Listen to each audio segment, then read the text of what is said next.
Today we're going to be talking about the different purchase addendums and some of the associated forms that we work through. So I'm going to share my screen. Huh? No, she's going to be one more friend today.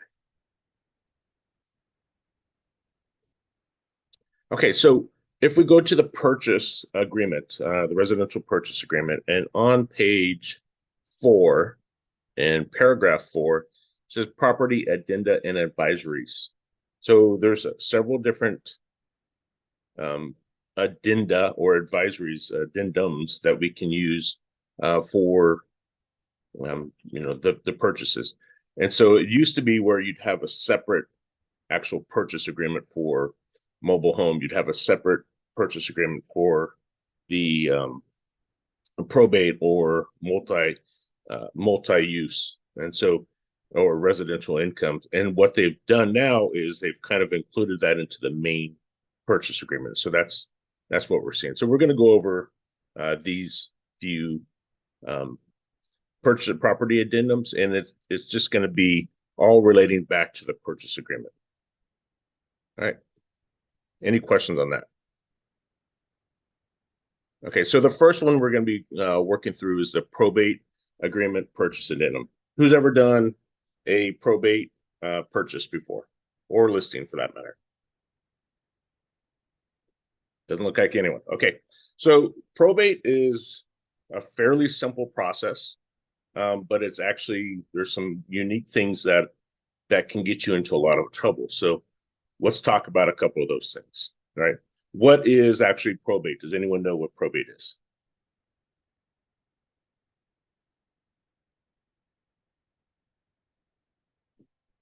So probate is something that when for our specific purpose, when someone dies and they don't have they did not develop a trust, right? They didn't put their property into a trust, and now it's a way to liquidate the asset, and it saying who's the heir of that property, right? And so it's actually a little bit of expensive, right? Usually it's done through an attorney. There's a legal process that goes through it. The person selling it is generally obviously not the person who owned the property. So they are either the executor, the administrator, the guardian, the referee. There's all kinds of different terms they can use for the probate purchase side. All right. So when we're looking at it, this is the probate purchase agreement. Again, it attaches to the residential purchase agreement. And then when we're going through there, so it's just a simple fill out the form and kind of talk through it, right? So the type of probate, is it a conservatorship, a guardianship, or receivership, or is it the descendant's estate? And generally for us, the majority that I have seen is just the descendant's estate that we're dealing with, right? And so we're disposing of this property, or we're selling this property for the descendant. Okay. So oftentimes when it goes into probate, we do have to go through a court process. It can take somewhere between 6 to 12 months to complete this process. On there. So if someone dies today, it's very difficult unless they have a trust established to sell it immediately, right? This is a little bit of a longer process. Again, 6 to 12 months, and a good sum of money. I'd say the ones that I've seen somewhere around $23,000-$25,000. It may have increased. I haven't done a probate in probably a year or so, or two, year and a half. So it may be more expensive. Oftentimes it does need court confirmation either in the beginning or towards the end, right? So when it goes through, and you'll have to disclose it, or the seller will have to disclose if it requires court confirmation or not, right? So court confirmation undetermined at this time, or it'll deliver notice at the acceptance or within the specified delivery of the seller documents. Generally, that's 7 days on our regular purchase agreement, unless we alter that. All right. Number two, though, for 3A2, if court confirmation is not initially required, notice of the terms of sale to beneficiaries is still necessary. So we have a purchase agreement, we have an accepted offer, right? And then it goes into, and they have to get some type of approval, right?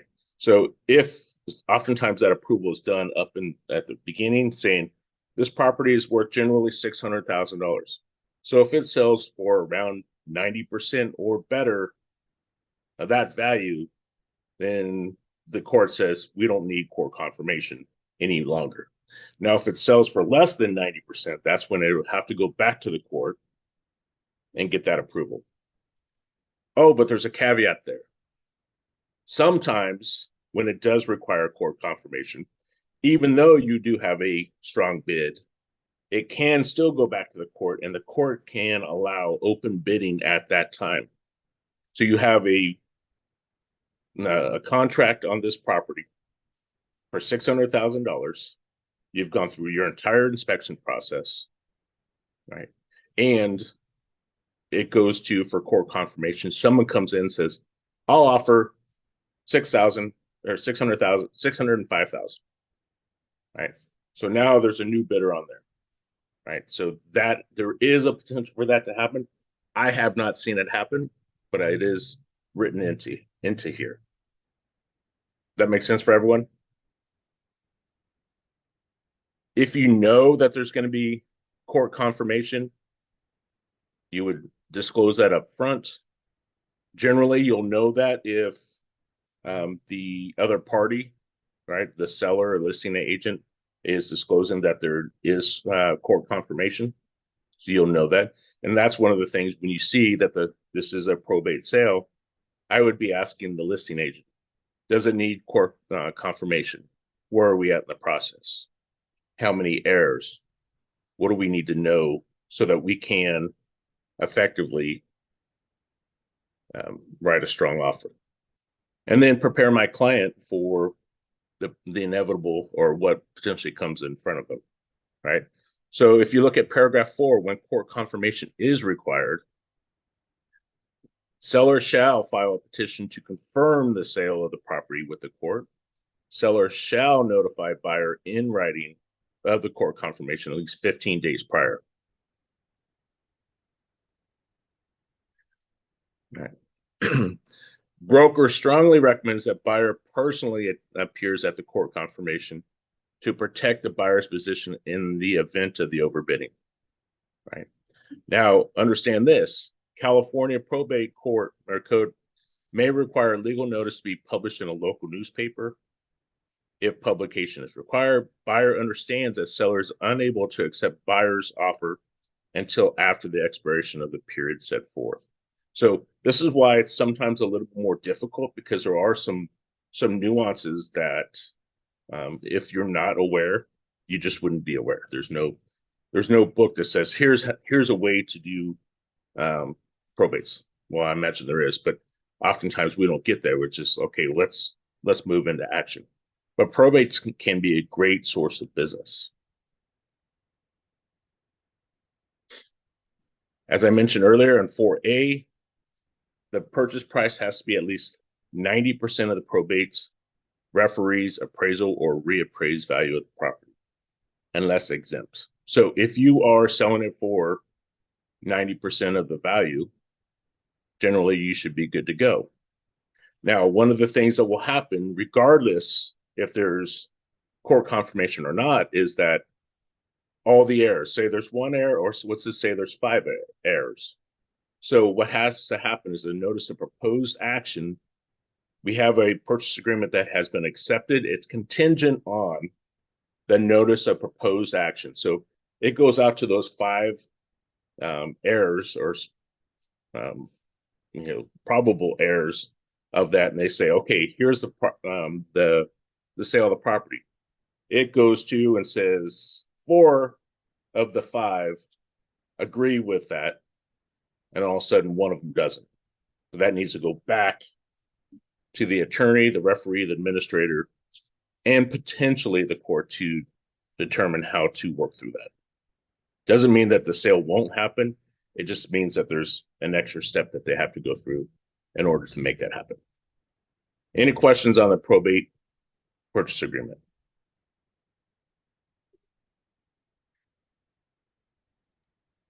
Hey, Ed, when Yes, it sir. comes to when you say it's 90%, say it's 90% of the value, and that's after we've been appraised, or is it That's a the value that that's a we great we question. looked at? Yeah, so somewhere in the probate process, before it's on the market, that's a really good question. Before it goes active on the market, it will go to and kind of like what they call a broker price opinion. Someone will either do a drive-by or a full market analysis on that property and determine what's its current market value. Now, in an upward appreciating market, that's not a big deal, right? Now, like, okay, I can generally throw a number out there and it generally sticks. Because if it sells for over, great. If it doesn't, then there's the issue, right? In a depreciating market, that's where it becomes a little bit more difficult because you got to expect that the property is going to sit on the market for X number of days. Let's just say 90 days. So it's going to sit on the market for 90 days. Oh, by the way, my probate listing can only be for 90 days, right? We can extend it, but I can't set an 180, 365-day listing period. So it's a 90-day list period for that probate on there, or the maximum, I should say, on there. So that kind of goes to that. That's what I would say, Ralph. Does that answer it? Yeah, thank you. Mm-hmm. Any other questions?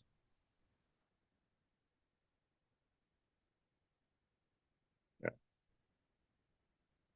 One of the things that I thought was interesting is this is on the second page of the probate purchase addendum. So if you read right here, real estate brokers. So if in the event it goes to the court for confirmation, you've done everything you should have done is in your job. So you've done the investigation, you've found the right property, you wrote the offer was accepted, you've removed all contingencies, and it goes to the open court. And on the open court, there's an overbid, and someone else comes in and takes that property or wins the property in that bidding process. This is just noticing us that the commission, in event of an overbid represented by another broker, that the buyer's broker identified in the agreement agrees to waive all commission rights in the event of a successful overbid in court by a different buyer representative or another broker. That kind of stinks, doesn't it?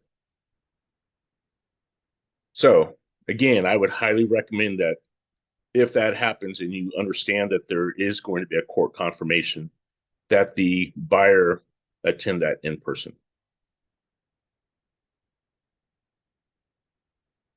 Attached with the probate purchase addendum is the probate advisory.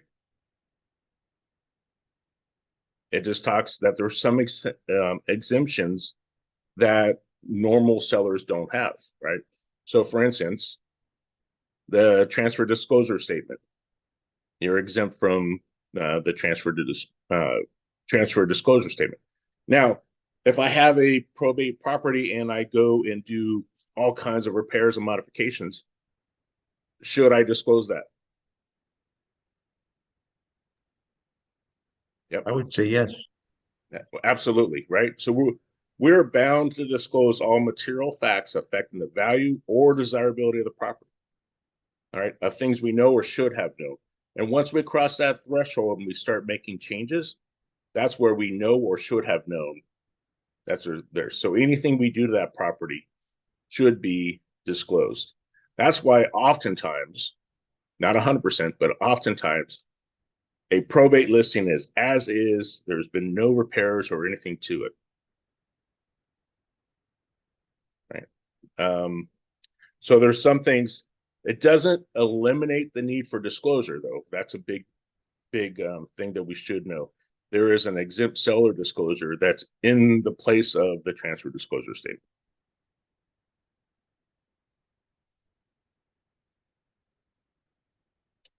But here's all the areas where the seller still has to disclose. So they still have to disclose about known material facts, hazard zones, water heater, lead paint, carbon monoxide, Megan's Law, natural, no, gas and hazardous liquid transmission.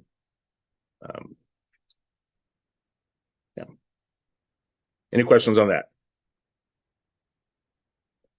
All right, so the manufactured or mobile home purchase agreement. Who's ever sold a mobile home before? Carly has. Okay. So the manufactured or mobile home, it's much like a sale of a property, regular property, but sometimes, let me ask you this: if I sell a manufactured home, do I own the land? Is there any time I do own the land? Carly says no. Is there any time that I do own the land? No, you can rent the space. Yeah.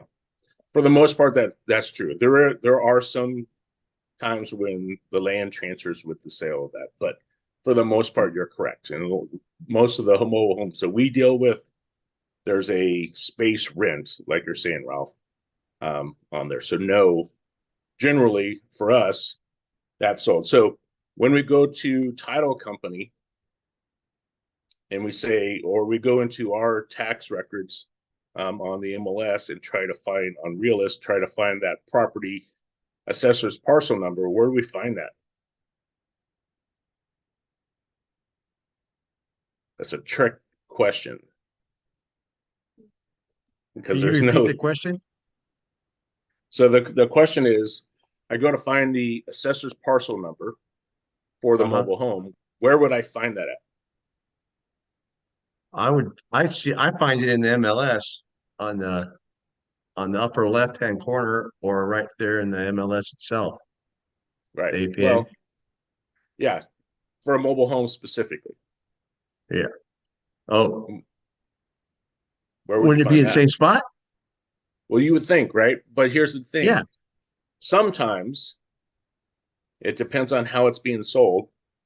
That sometimes a mobile home does not have an assessor's parcel number, right? Because Mm, it's sold. Well, it's sold, but the Department of Housing and Community Development, HCD, right? It's sold essentially like a vehicle, and it does not have the same assessor's parcel number that real property does. that's why it has a Right? manufacturer ID number. Correct. So, but that's not 100%. So you still have to check it because there are some properties that do have assessor's parcel number. What's my best way to find out this information?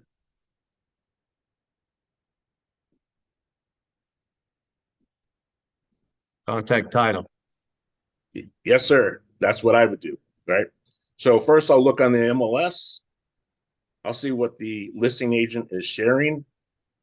Sometimes a nice listing agent will fill out this up front. So you have all that information and you can just copy and paste to the next. If they don't have that, I do recommend going to your favorite or local title rep, escrow officer that does mobile homes or manufactured homes. And they can pull essentially a preliminary title report with this information. Title search, yep. So that's what I would recommend you do. And then I would, as you're getting to know other title or escrow officers, I would certainly have 1 to 3 that you're continuously working with, but I would also have 1 to 2 mobile home escrow officers as well. So does anyone know a mobile home escrow officer in our area? from across the room. Say it one more time there, Melina. Kathy Kendall. Kathy Kendall with Fidelity. How about with Placer? Christine, I think it's Hamlin. Hamlin. Hamlin, yep. She's good as well. And then Rusty. What's Rusty's last name? Rusty Smith. She's with Fidelity, right? Yeah.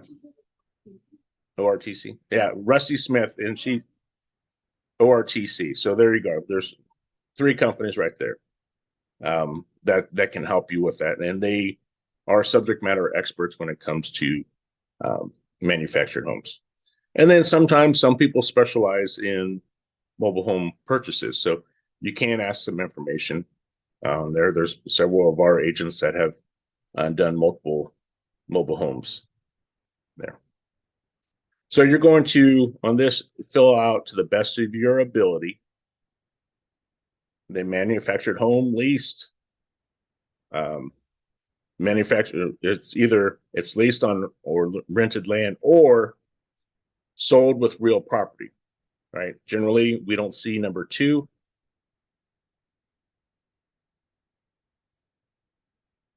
We try to do this with the best of our ability. Again, that's going to come from title for the most part.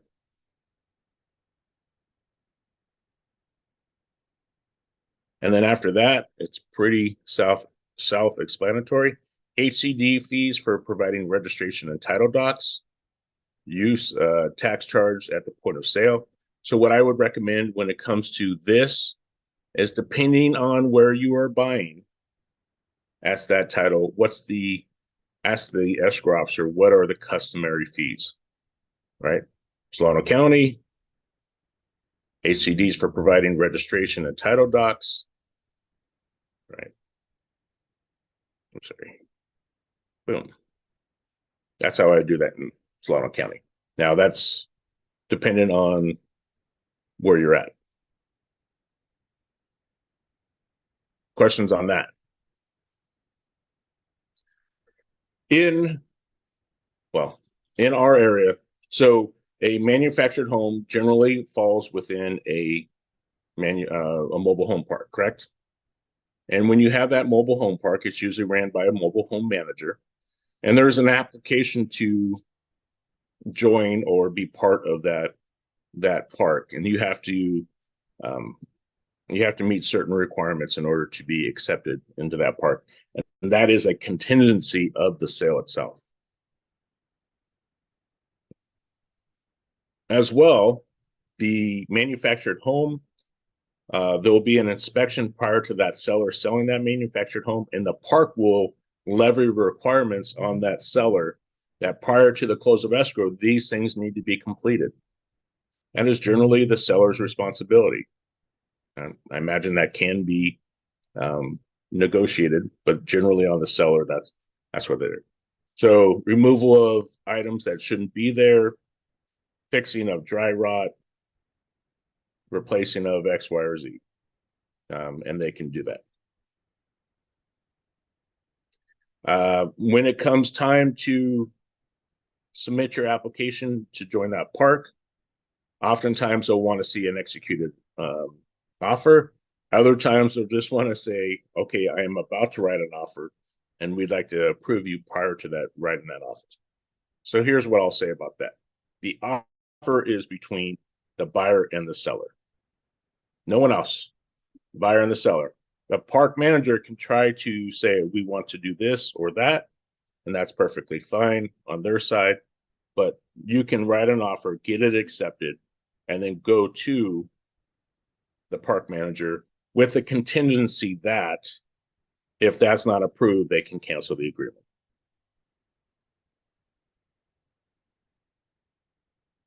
Yolanda, how are you? Welcome.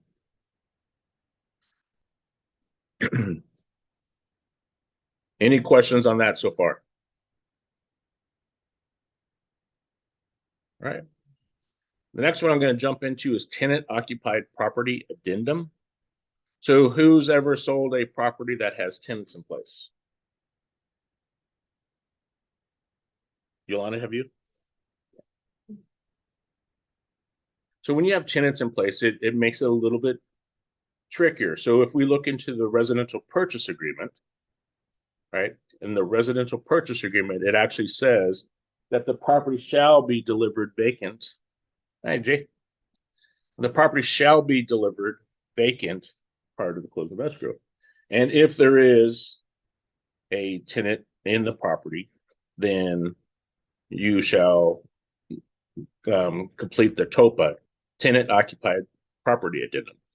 So the tenant occupied property addendum just says how we're going to work through those tenants in place, right?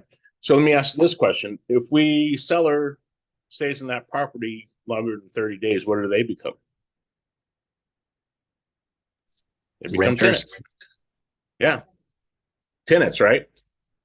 So if I'm doing an RLAS, residential lease after sale, I probably should be doing a tenant occupied property addendum as well. Right? Now, this is some other new information that, well, I should say super new. 623 is when it was revised. But if you look on 1B2, if seller, after exercise of good faith, attempts and subject to applicable law, is unable to remove existing tenants by close of escrow or 5 days prior to close of escrow, buyer may cancel this agreement, and buyer's sole remedy shall be return of deposits and buyer's reasonable out-of-pocket expenses for inspections and appraisal fees under this agreement. If buyer may elect to proceed with the transaction with tenants in possession and waive any claim or other damages or compensation arising out of the tenants remaining in possession. So it used to be that if we said there was no tenants in place and all of a sudden we do have a tenant in place, so that would say that, okay, if they're unable to do it, it used to be that you would be potentially in breach of contract and subject to whatever comes from that. Well, this is giving you a little bit of an out. And I think because we're seeing in some areas rent control, right? Or even rendering the seller unable to deliver the property vacant based off of applicable laws. I have an example in San Francisco, multi-unit property on there. The seller tried for actually several years to deliver this property vacant. The one of the tenants was vacated. The other one, they could not remove. They went to court. The tenants filed a I guess an injunction saying that it would create issues for them, and so they were allowed to remain on the property. And the seller can't deliver that property vacant. So now they're trying to sell the property, but they're selling it with a tenant in place, and you're going to assume that tenant when you actually purchase that property. So what do you think that does to the property value?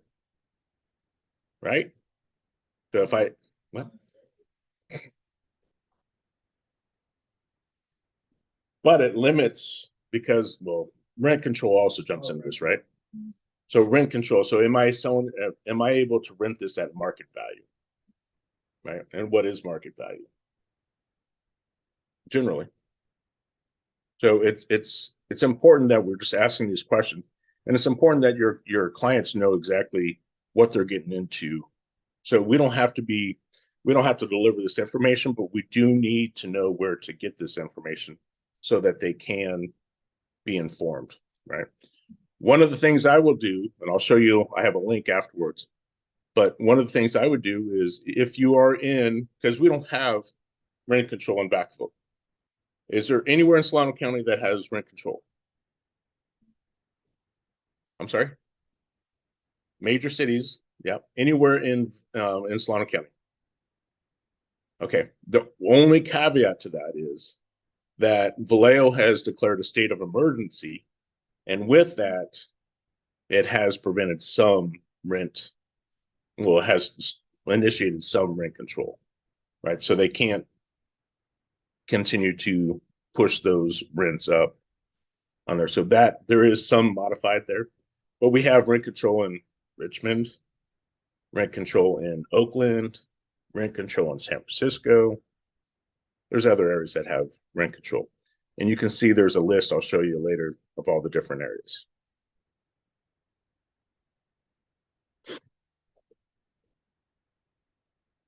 In California, what does the law favor, the landlord or the tenant?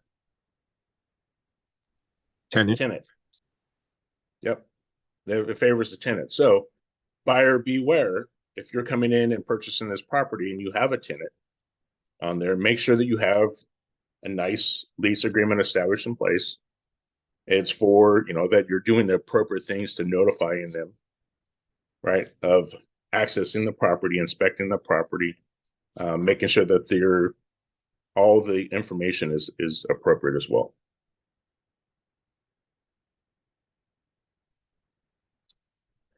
When we go to sell a property from the listing side, there's a lot of information that we need to hand to this new buyer from the selling side. Right? What are some of those things that we need to hand over?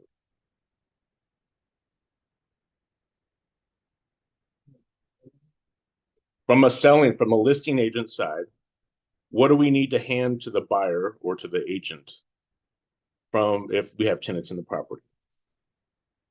Well, current contracts and things that they sign together and what's all involved for that property. Yeah. Right.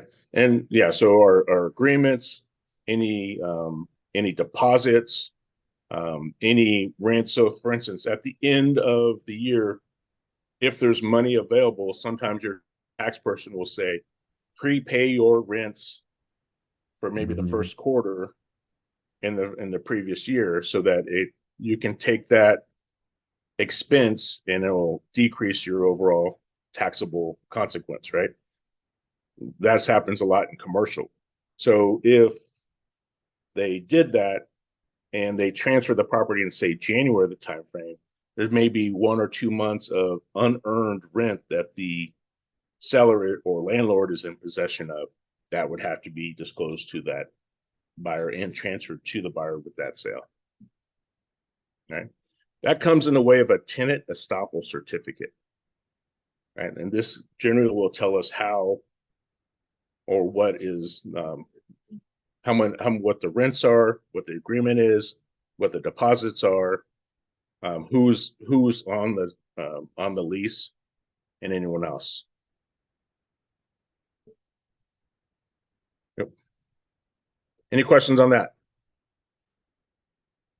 Here's about rent cap and just cause addendum. It goes along with the tenant occupied property addendum.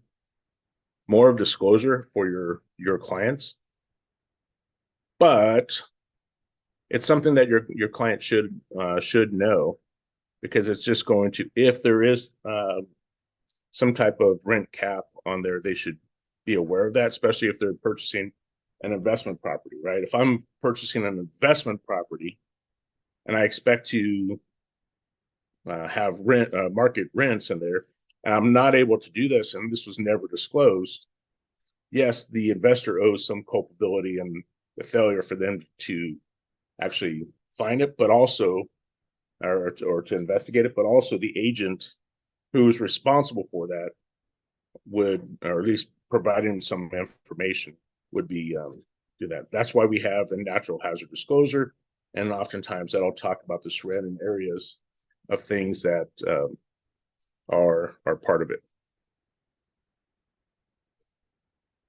Questions on that? Here's your tenant estoppel certificate. Again, it just goes over all the different lease terms and who's on the lease, right? Understand that if you're on the lease or not on the lease, but you're an adult, right? Once you start occupying that, you become a tenant de facto, right? So you become a tenant in there, and you have to remove them from that process. Who's ever had squatters? So I've had squatters in a listing before, and it's just horrible, right? They'll come in, they broke into the house, right? They messed up the house, did all kinds of, cooked their drugs, left their trash, wrecked the bathroom, right? And then we come in there, we try to kick them out. They broke back in. We called the police several times. Police really couldn't do anything because what they were doing is there was a circuit, and Carly goes and occupies the house today. We tell Carly you can't come back here. She says, okay, I won't come back here. But she tells Yolanda, and now Yolanda occupies the property, right? And now we have to notice Yolanda. You say, okay, I won't go there. But now you tell Parker. And so Parker, so it's just a whole ring of unoccupied properties. And it was, I mean, it's just a nasty process. So we eventually had to put a security guard overnight for a good week in order to stop someone from occupying that property until it was sold. Yeah. Wow. Fun stuff, right? Yeah. And who pays for the damages and everything that they do? And that's something that, A seller. oh, okay. That's a seller responsibility. Good question. Mhm.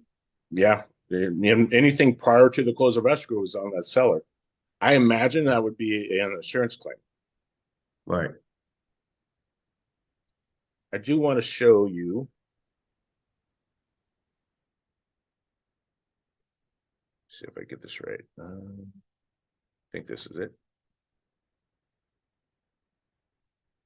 You guys see California cities? Cities with rent control. Do you see that?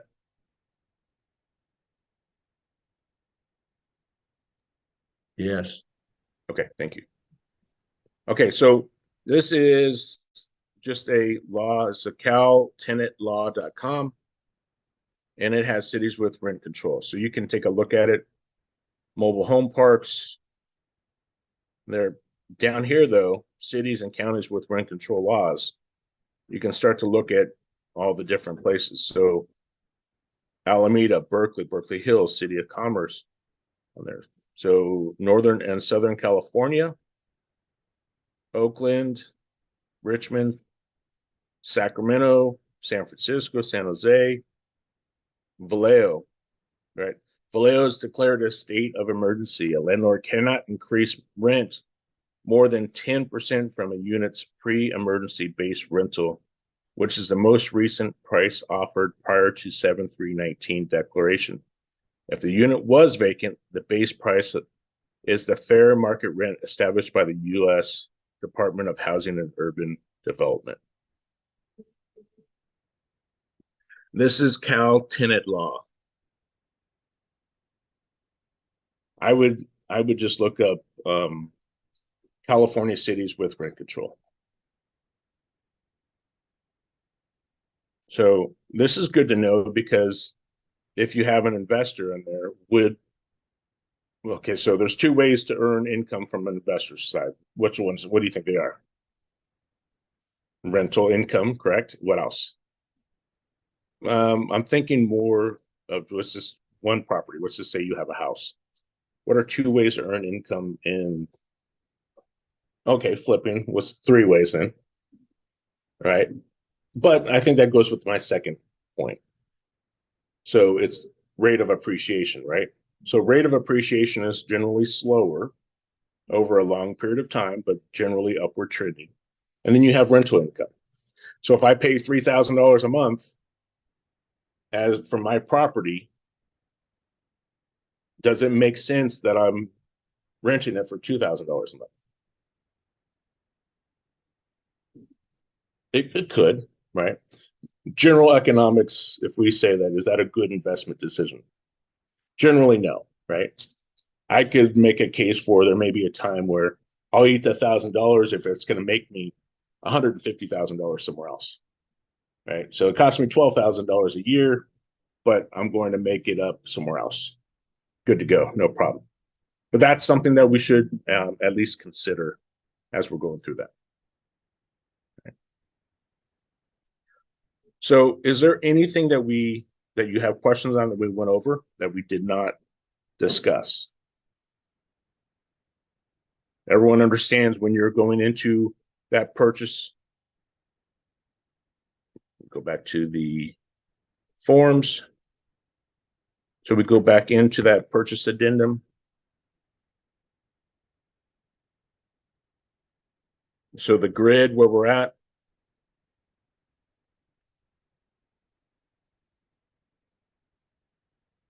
I'm trying to see where is the, okay. M2, 3M2, seller occupied or vacant, right? And M3 is the TOPA. That's where you would include that for tenant occupied, right? And then we go to paragraph, I think it's 4. Yeah, paragraph 4 for the property addenda and advisories. Any questions? Any questions? All right. Well, today we have a class at 4:30. 4:30, that's with Joey LaFawn and Ashley Phelps, prospecting with Placer Title. They're probably going to give us some tools, for prospecting. But I see in this business, there's 2 ways to create business. One is prospecting. We can call that lead generation. We can say talking with people. We can say whatever we wanted. But this is having a conversation with people about buying and selling real estate. So asking questions. This can be through the phone call, through text message, through email, and through social media, right? But the active part of having that conversation is prospecting. You're mining for gold or whatever precious, valuable commodity you're selling. The second part of that is marketing, right? Marketing is saying, hey, I'm in real estate, right? Marketing is saying, if you need anyone, I'd love to help you sell your home, kind of thing. That's more marketing. So in an upward trending market, marketing can be the larger of the 2, right? And we put our name out there, we talk to people. The marketing can be the larger thing. In a decreasing property where things become more tight, you have to prospect and you have to include that more in your schedule than you would otherwise, right? And the people that are highly successful will include that in their daily schedule, looking for new business, right? So for instance, and I'm going to throw you on the spot there, Kristen, but Kristen has she's farming her neighborhood, right? So that's a great way to market her property. And then those conversations that are coming from it is the active prospecting of those, of the fruits of her marketing. That makes sense? Yes, and it's free. And it's free. Good job on that. Thanks. Yeah. All right. So any other questions before we end up today? All right. You guys take care. Thanks for All right, guys. the class. Thank you. All right. We'll see you guys.